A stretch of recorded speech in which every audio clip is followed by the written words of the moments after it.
I'm standing across the yard watching my brother Kalen hold court in his lawn chair like some kind of birthday king.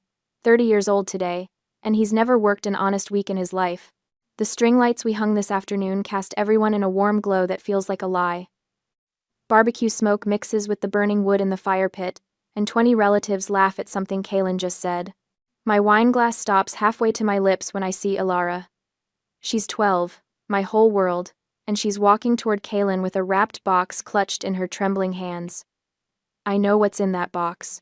I've watched her work on it for 6 months, hiding in her room after homework, fabric paint staining her fingers. She wouldn't let me see the finished product, said it had to be a surprise.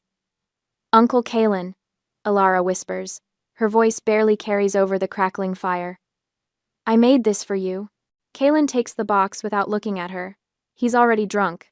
I can tell by the way he's slouching. He tears through the wrapping paper like a toddler, and when he pulls out the denim jacket, I feel my chest tighten with pride. It's beautiful, vintage denim covered in hand-painted designs. Music notes flowing across one shoulder. A classic car on the back, detailed enough that I can see the chrome. Logos from his favorite bands circling the collar. Every brushstroke showing the hours she spent, the care she took. Kalen holds it up for 3 seconds. What is this cheap junk? His sneer cuts through the evening air. Did you get this at Goodwill? The yard goes quiet. Even the fire seems to stop crackling. I painted it, Ilara says. It took me. Kalen throws the jacket. It sails through the air in a perfect arc, and I'm already moving before it lands directly in the fire pit. Flames catch the fabric immediately, devouring 6 months of my daughter's love in seconds. Ilara screams and lunges forward. No! I'm running, but she's closer. Her small hand reaches into the fire pit, trying to save what's already lost, and her arm hits the metal rim. The sound of her flesh sizzling makes my stomach turn. She pulls back, cradling her arm, and the smell of burned skin reaches me. God, always so dramatic, Kalen mutters, rolling his eyes. I reach Ilara and drop to my knees beside her. The burn on her forearm is already blistering, angry red skin that's going to scar. She's sobbing, not from the pain but from watching her creation turn to ash. Ilara, stop making a scene. My mother's voice. Deirdre Vaughn, master of the guilt trip, walking over with my father Arlo trailing behind her. It's your uncle's birthday. I look up at them. Really look at them. At Deirdre in her new blouse that I paid for. At Arlo avoiding eye contact like he always does when Kalen crosses a line. A memory hits me hard. I'm 8 years old, showing off my new bike, shiny red with a white basket. I saved my allowance for a year. Then 5-year-old Kalen starts crying because he wants it, and suddenly I'm handing over my bike because big sisters share, and family takes care of family. I've been giving him things ever since. My salary as senior data analyst at Data Tech Solutions is $145,000 a year. $1,800 of that goes to my parents' rent every month. $500 for their utilities. Then there are Kalen's business ventures. The vape shop that failed. The crypto scheme. The food truck that lasted 3 weeks. $67,000 over 3 years. And I have the bank statements to prove it. I've been their ATM. Their safety net. Their solution to every problem. But Ilara is crying, and her arm is burned, and nobody in this yard full of relatives is doing anything but looking uncomfortable. I set my wine glass down on the grass with deliberate care. The kind of precision I use at work when I'm about to deliver bad news to a client. We're leaving, I say. Marissa. Deirdre's voice has that warning tone. The one that used to make me cave immediately. You're overreacting. She's fine. I scoop Ilara up without responding. She's 12 but small for her age, and she tucks her head against my shoulder. Her tears soak through my shirt. Marissa. My father finally speaks. Don't embarrass us like this. I look at him. At all of them. 20 relatives who watched a grown man throw a child's gift into a fire and did nothing. My keys are in my pocket. I dig them out with one hand while holding Ilara with the other. Mom? Ilara whispers against my neck. It hurts. I know, baby. We're going to the hospital. Kalen laughs from his lawn chair. Actually laughs. She barely touched it. Stop being so sensitive. Something inside me that's been bending for 41 years finally snaps. Not with a dramatic crack, but with a quiet, definitive click. Like a door locking from the inside. I don't say another word. Not to Kalen, not to my parents, Not to anyone. I walk across the yard with Alara in my arms, and the only sound is my car keys jangling and my daughter's soft sobs. Behind me, Deirdre calls out something about me ruining the party, about being selfish, about disappointing the family. I open the back door of my Honda CR-V and help Alara inside. Her burned arm needs to be elevated. I grab a sweater from the front seat and gently wrap it around her shoulders. We're okay, I tell her. We're going to be okay. When I back out of the driveway, I see them all standing there in the glow of the string lights. My mother with her arms crossed, my father looking at his shoes, Kaylin already reaching for another beer. 20 relatives watching me leave, and not one of them follows. At the hospital, the emergency room fluorescent lights are cruel. They show every detail I don't want to see. The way Alara's face is still blotchy from crying, the angry red burn wrapped around her forearm, the dried blood on my shirt collar where she pressed her face against me in the car. Doctor Matthews is maybe 50, gray at the temples, and he's examining Alara's arm with the kind of careful attention that makes my throat tight. His fingers are gentle as he measures the burn. 2nd degree, he says. The blistering extends 4 inches along her inner forearm. How did this happen? He's looking at me now, not Alara. My uncle threw my art project in a fire, Alara says before I can answer. Her voice is small. I tried to get it out. Dr. Matthews' jaw tightens.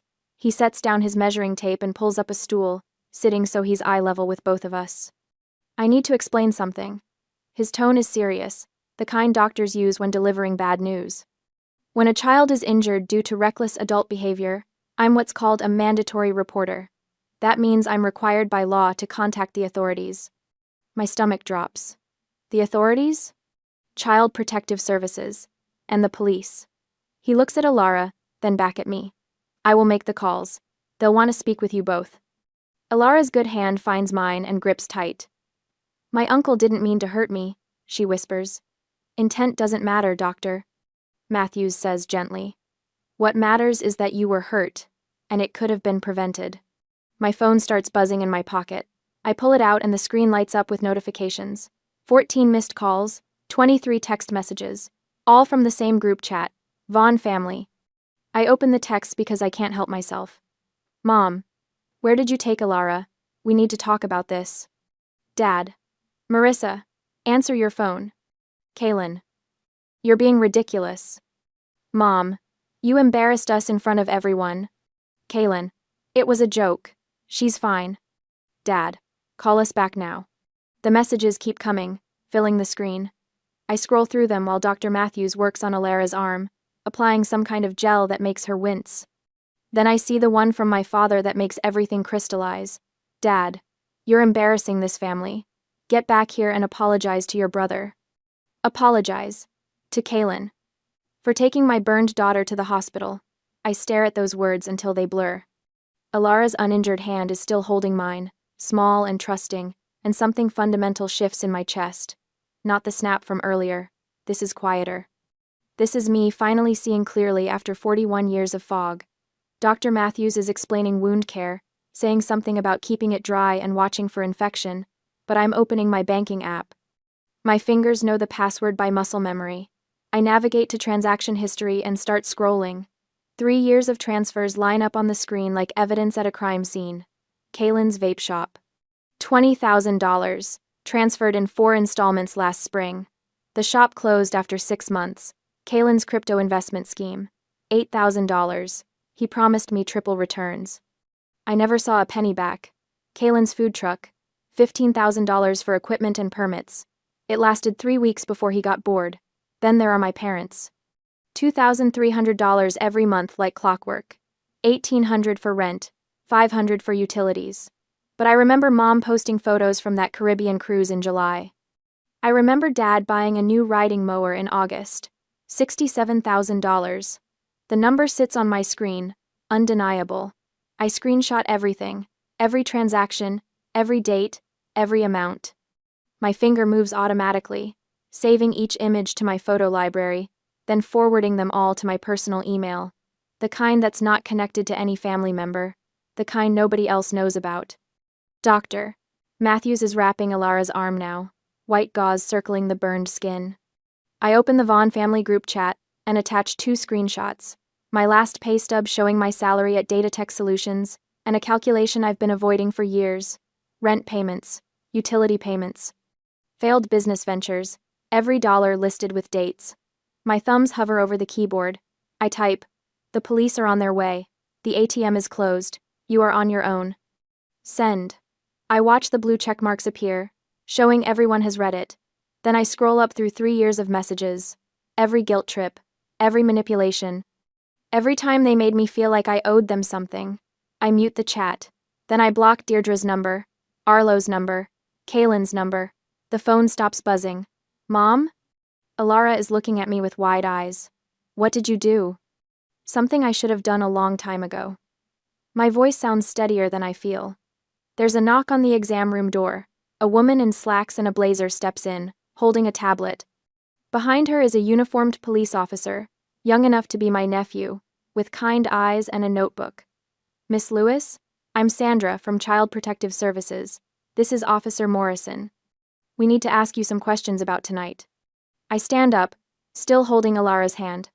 "I'll tell you everything," I say. And I do.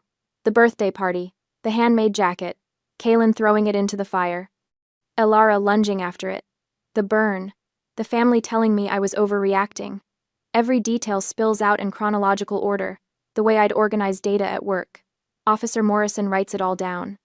Sandra's face remains carefully neutral, but I see her glance at Alara's bandaged arm more than once.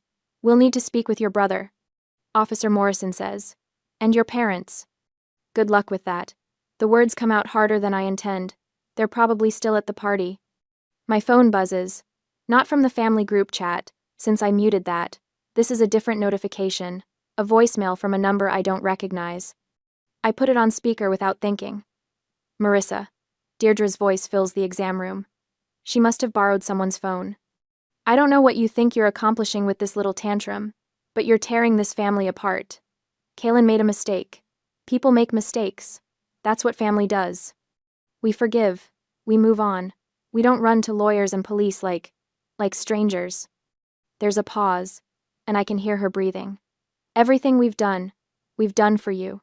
Every sacrifice. And this is how you repay us? By humiliating us? By abandoning us when we need you most?" The message ends. Sandra looks at me. Would you like me to save that?" "I already saved everything," I tell her. "Every text, every transaction, every voicemail, 3 years of documentation." Officer Morrison stops writing and looks up. "That's very thorough." "I'm a data analyst," I say simply. "Documentation is what I do." Alara squeezes my hand. Her eyes are heavy now, the pain medication Dr. Matthews gave her, finally taking effect. "Can we go home, Mom?" Home. Not back to the party. Not back to explain or apologize or smooth things over. Home. "Yes, baby," I tell her. "We can go home." The house is too quiet Sunday morning. Just the sound of Alara shifting in her sleep down the hall, restless even now. I'm sitting at the kitchen table with my second cup of coffee when my phone buzzes with an unknown number. I know better, but something makes me answer anyway.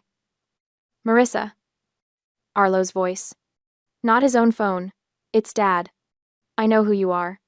Kaylin's in jail. We need $5,000 for bail." Behind him, I hear Deirdre's theatrical sobbing, the kind that's performed for an audience, with just the right pitch of desperation.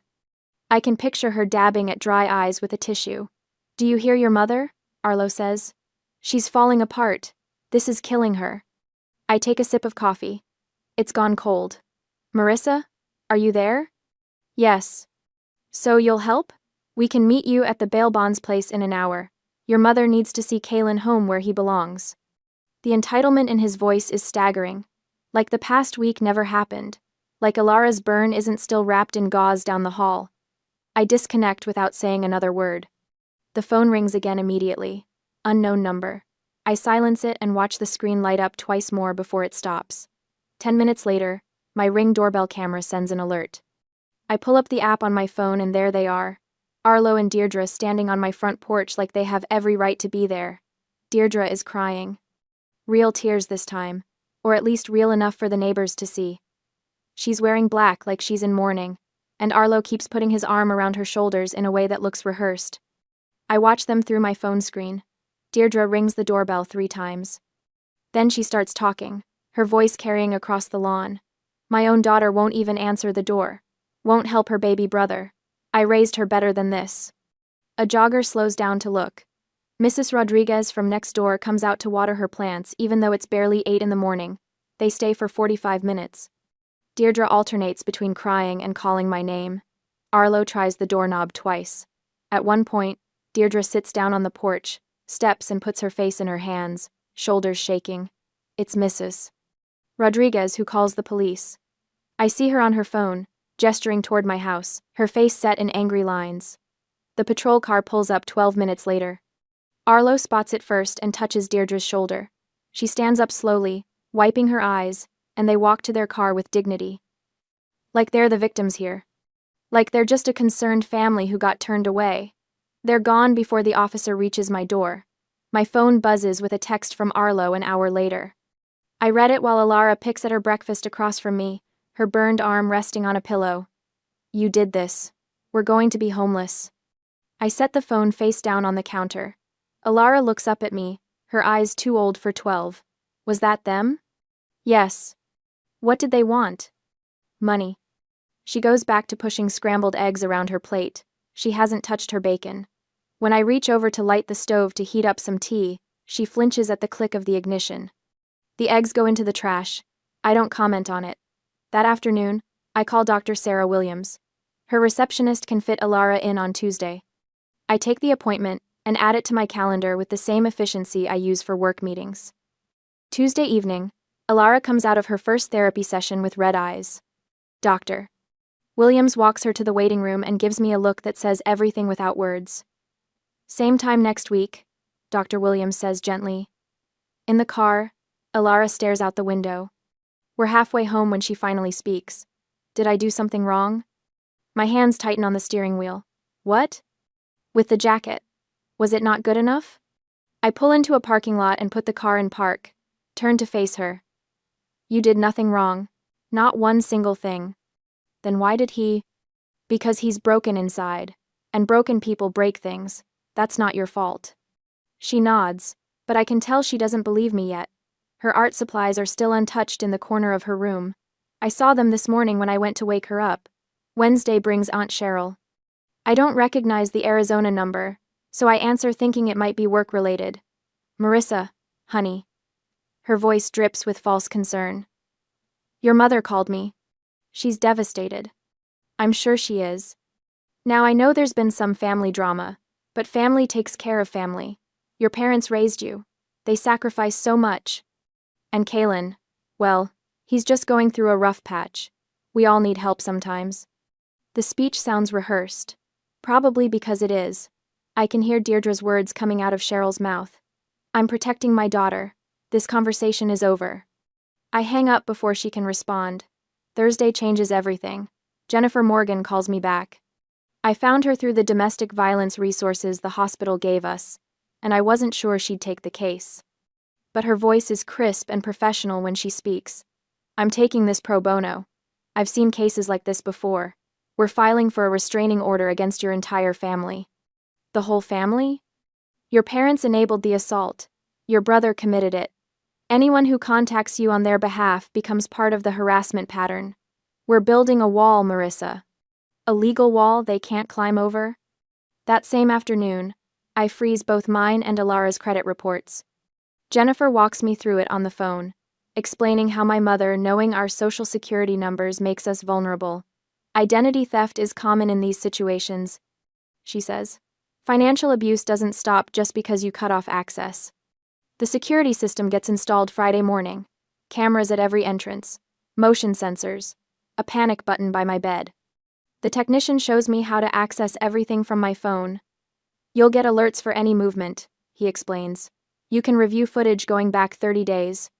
Friday afternoon, my work phone rings. Harrison. Marissa? Got a minute? I close my office door. Of course. The director position. It's yours if you want it. $175,000 base salary. You've earned this. I sit down hard in my desk chair.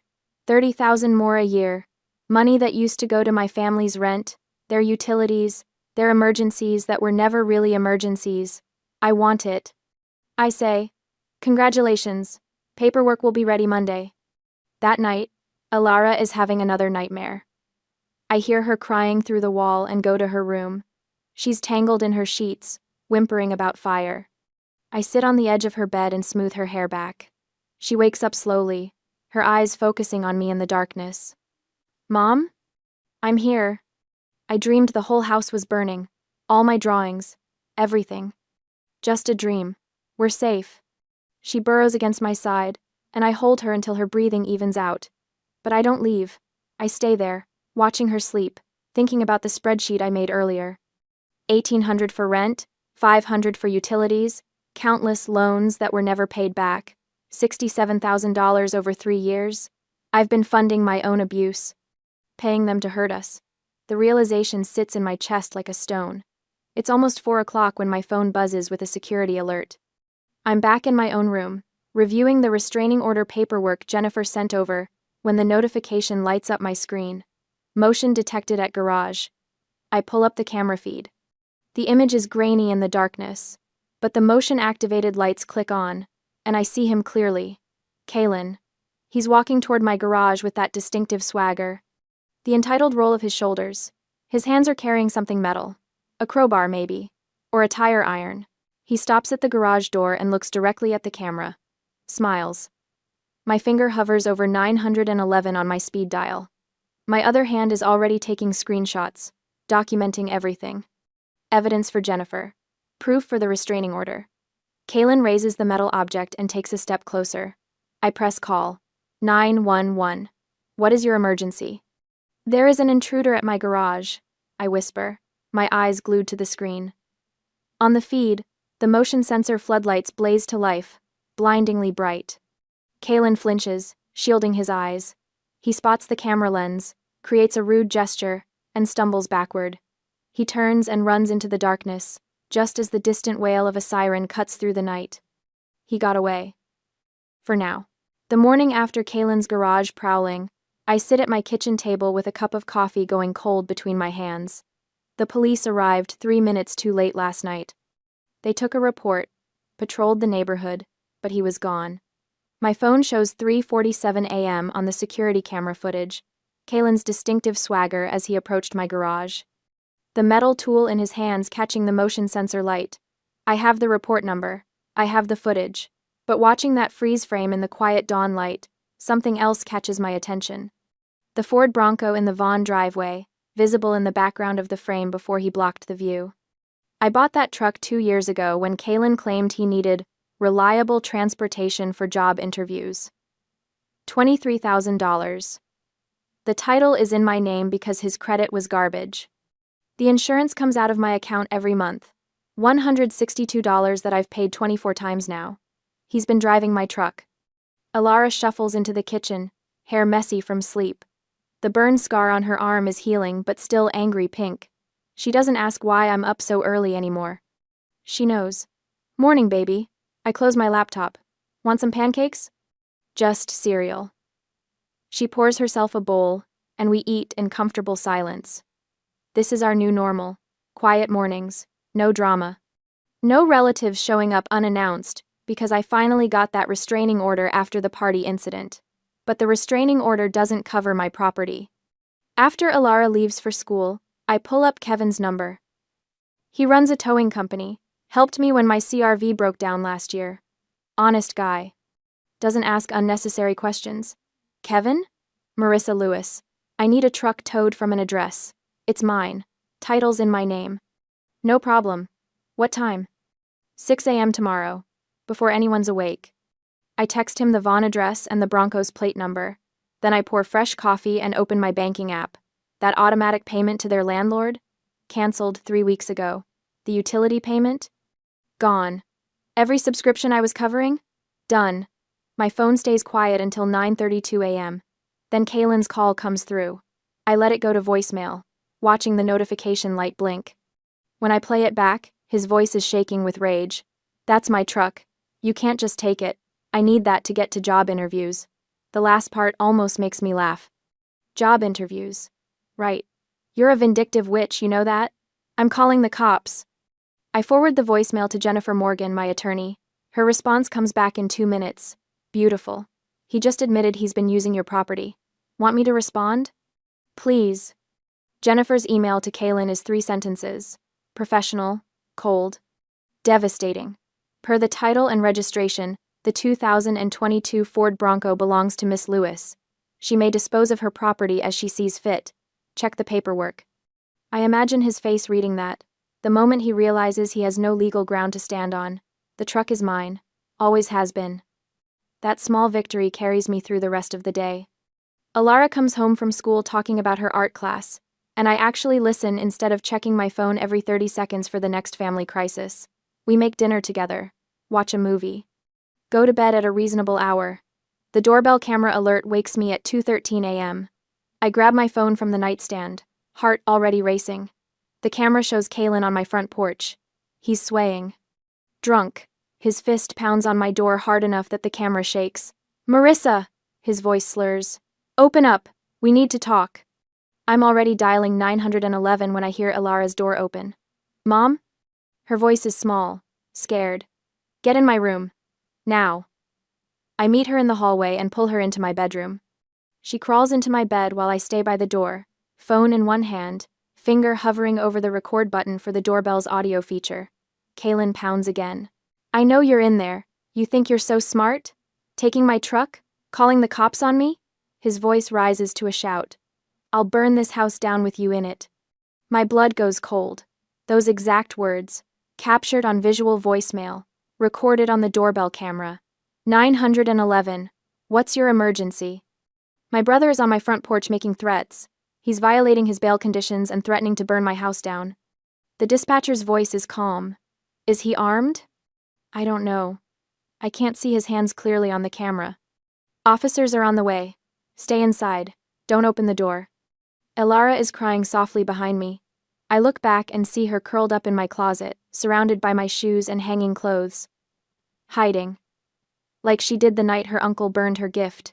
7 minutes. That's how long it takes for the sirens to arrive. 7 minutes of Kaylin pounding and shouting. 7 minutes of my daughter reliving her trauma. 7 minutes of me recording every word while standing between him and her. When the red and blue lights flash through my bedroom window, Kaylin tries to run. I watch on my phone as 2 officers tackle him on my front lawn. Watch as they cuff him. Watch as they load him into the back of the squad car. An officer knocks on my door. Miss Lewis? It's safe now.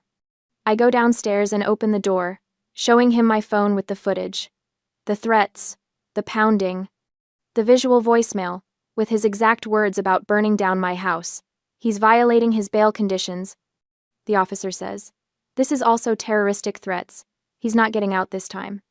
After they leave, I find Alara still in my closet. I sit on the floor beside her and pull her close. Is he gone? She whispers. He's gone. He's not coming back. The next morning, my phone rings. Jennifer. Kaylin was remanded in custody pending a bail hearing. The judge saw the doorbell footage and the visual voicemail. You got this, don't worry, he doesn't stand a chance. Good. There's more. I'm filing additional harassment charges. This supports our case for the permanent restraining order. I hang up and stare at my laptop. The Bronco is in an impound lot. I could sell it, get back some of what I've lost, but that feels too easy, too transactional. Instead, I call the local vocational school, the one that teaches automotive repair to at-risk kids. I'd like to donate a vehicle to your program. 3 days later, I receive photos via email. Students in coveralls standing next to the Bronco, smiling, learning. The donation receipt arrives with the tax write-off paperwork. Not as much as I paid, but more valuable than anything I'd get from a sale. The local domestic violence shelter calls that afternoon. They've been following Kaylin's case. They want to offer support resources, counseling for Alara, legal advocacy, a network of people who understand what it means to escape. I take their card. Pin it to my refrigerator next to Alara's latest drawing. My phone buzzes. A voicemail from Deirdre. I almost delete it, but Jennifer said to save everything. Marissa. My mother's voice is desperate. We have nowhere to go. The eviction is in 5 days. Your father's trying to find work, but we need help. We're your parents. You can't just abandon us. I save the voicemail, forward it to Jennifer, then I block the number. That night, while Elara does homework at the kitchen table, another call comes in. Unknown number. I let it go to voicemail. It's a storage unit company. They're looking for Arlo Vaughn. His unit has been abandoned for 6 months. Unpaid. They're auctioning the contents next week. I call them back. This is Marissa Lewis. Arlo Vaughn is my father. What's in the unit? Furniture. Boxes. Looks like household items. Are you paying the back rent? No, auction it. Because that's the pattern, isn't it?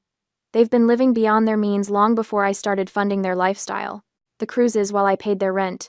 The new cars while I covered Kaylin's bail.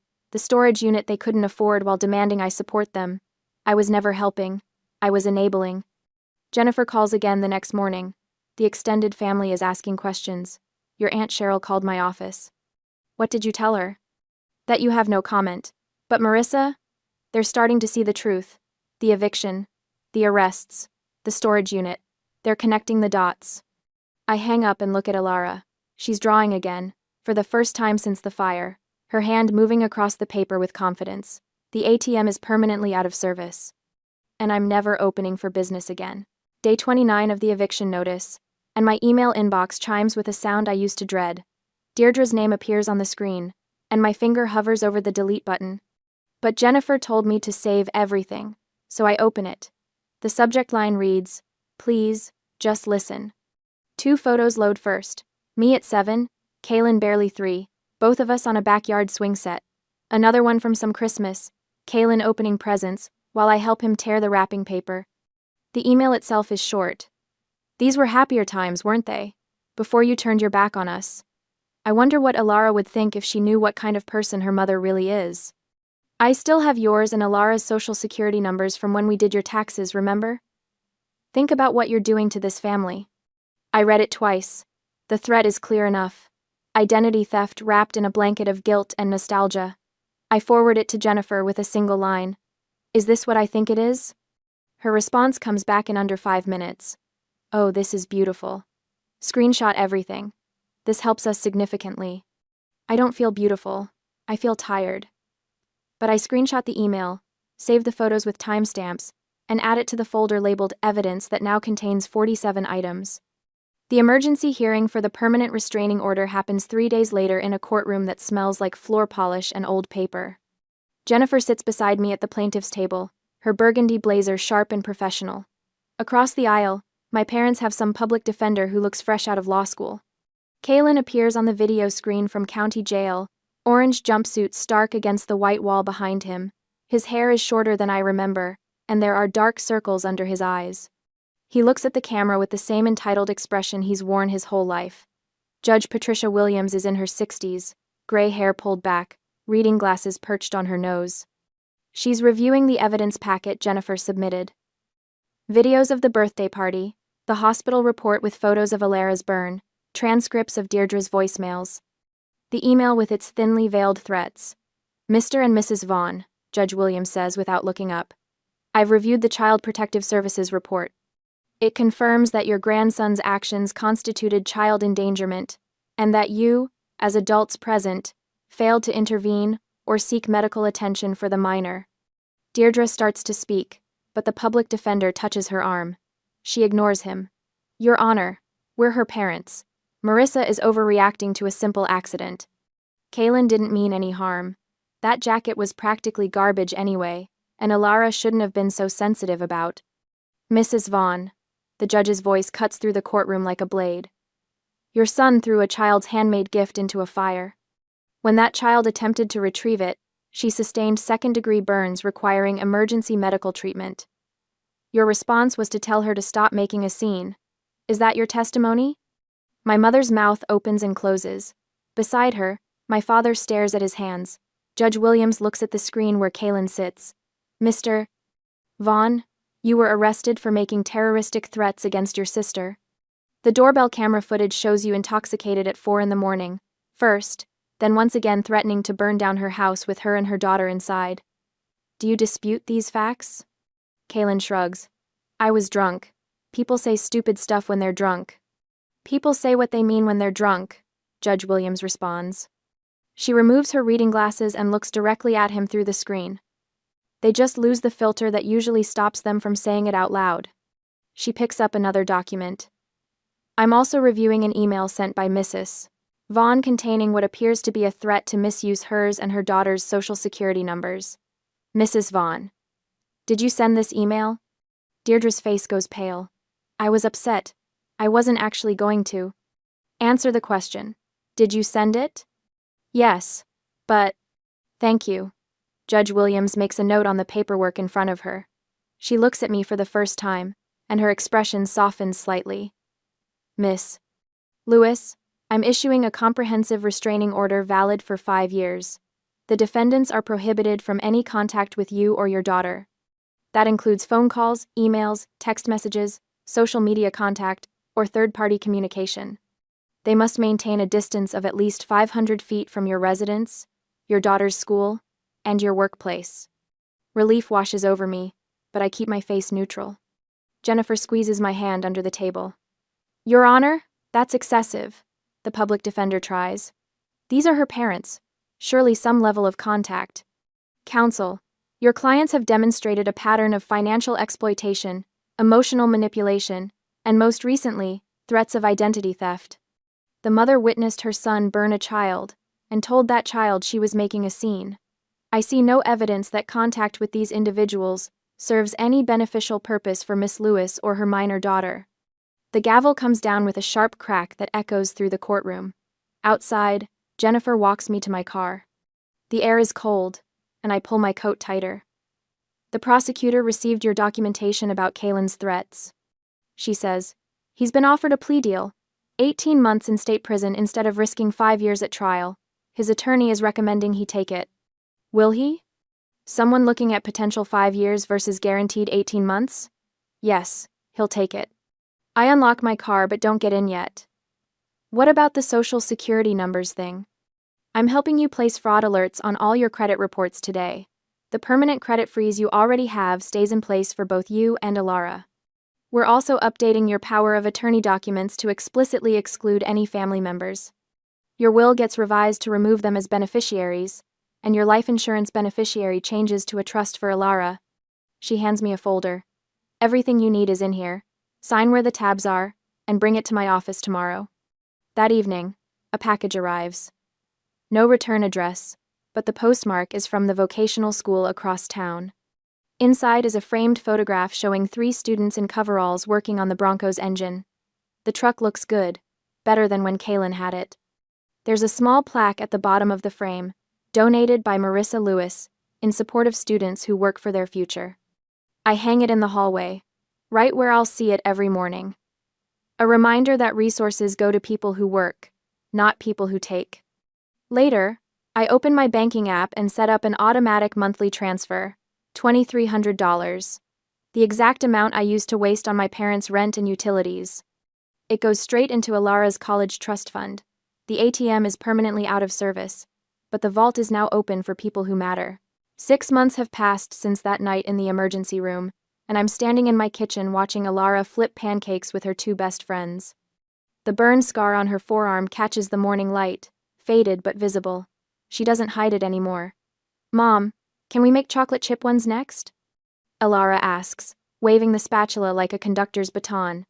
Only if you don't set off the smoke alarm again, I say. The 3 girls dissolve into giggles.